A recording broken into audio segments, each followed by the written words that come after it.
အချိန်မှတည်ချင်းနဲ့ကြုံရမလဲဆိုတာမသိတဲ့ယနေ့လိုဘဝထဲမှာအမျက်ဒေါသမပြေဘဲနေမွေစေဖို့ရန်အတွက်ယနေ့ညမှာတုတ်တန်ချမ်းခန်းကြီး3အပိုင်ငယ်20ခွန်ကနေပြီးတော့မှ30တဲ့အကြောင်းအလေးနဲ့မျှဝေပေးချင်တာဖြစ်ပါတယ်။ဂျေဇုကိုခံတဲ့တော်သူတို့အားဂျေဇုပြုရတော့အခွင့်ရှိလင်မပြုဘဲမနေနှင့်အိမ်နီးချင်းကိုပေးစရာရှိလျက်ပင်သွားတော့တဖန်လာအောင်တော့မနှက်ဖြံမှငါပေးမိဟုမပြောနှင့်စိုးရိမ်ခြင်းမရှိဘဲတင့်အနာမှနေတော့အိမ်နီးချင်း၌မကောင်းသောအကြံကိုမကြံနှင့်တင်၌အပြစ်မပြုတော့သူကိုအကြောင်းမရှိဘဲရံမတွေ့နှင့်ဆိုပြီးတော့မှပြောထားတာကျွန်တော်တွေ့ရပါတယ်ဒီအပိုင်းငယ်20ခုထဲမှာ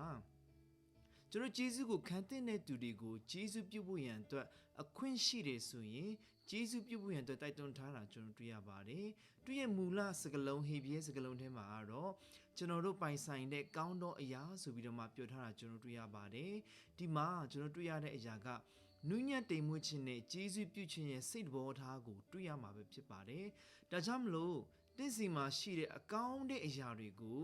လိုအပ်တဲ့သူကိုကျွန်တော်တွေ့တဲ့အခါမှာမျှဝေဖို့မတွန့်တူဘူးရန်အတွက်တိုက်တွန်းထားတာကျွန်တော်တွေ့ရပါတယ်။တစ်ဆက်တည်းမှာကိုယ့်ရဲ့အိမ်နီးချင်းကိုကိုကပေးစရာရှိတယ်။ပေးဖို့ရန်အတွက်လက်ထဲမှာလည်းရှိတယ်။ဒါပေမဲ့မနှက်ဖြံမှပေးမယ်ဆိုပြီးတော့မှပြောထားတာကျွန်တော်တွေ့ရပါတယ်။ဒီဟာ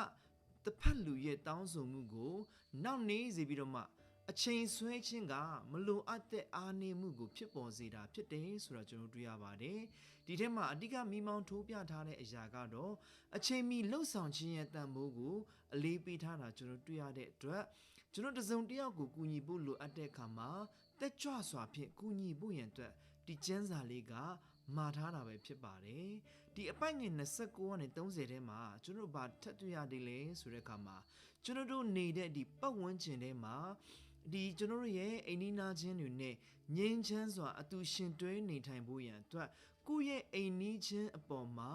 မကောင်းတဲ့ကြံစည်မှုတွေကိုမပြုတ်ဖို့တတိပေးထားတာကိုကျွန်တော်တွေ့ရပါတယ်အထူးသဖြင့်ကိုယ့်ရဲ့တန်တရားစိတ်တစ်ခုတည်းကြောင့်ကိုယ့်ရဲ့အိမ်နီးချင်းဒီတစ်ဖက်သူတွေပေါ်မှာမလိုအပ်တဲ့ရန်ပြုတ်မှုချင်းတွေ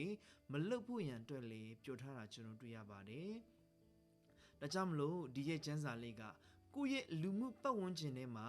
ငြိမ်းချမ်းတဲ့ဆက်ဆံရေးတွေကိုယုံကြည်မှုနဲ့တည်ဆောက်ဖို့ရန်အတွက်အလေးပေးပေါ်ပြထားသလိုပဲကိုယ်မှာရှိတဲ့ကောင်းတဲ့အရာတွေကိုတကယ်ပဲလိုအပ်တဲ့သူကိုတွေ့တဲ့အခါမှာ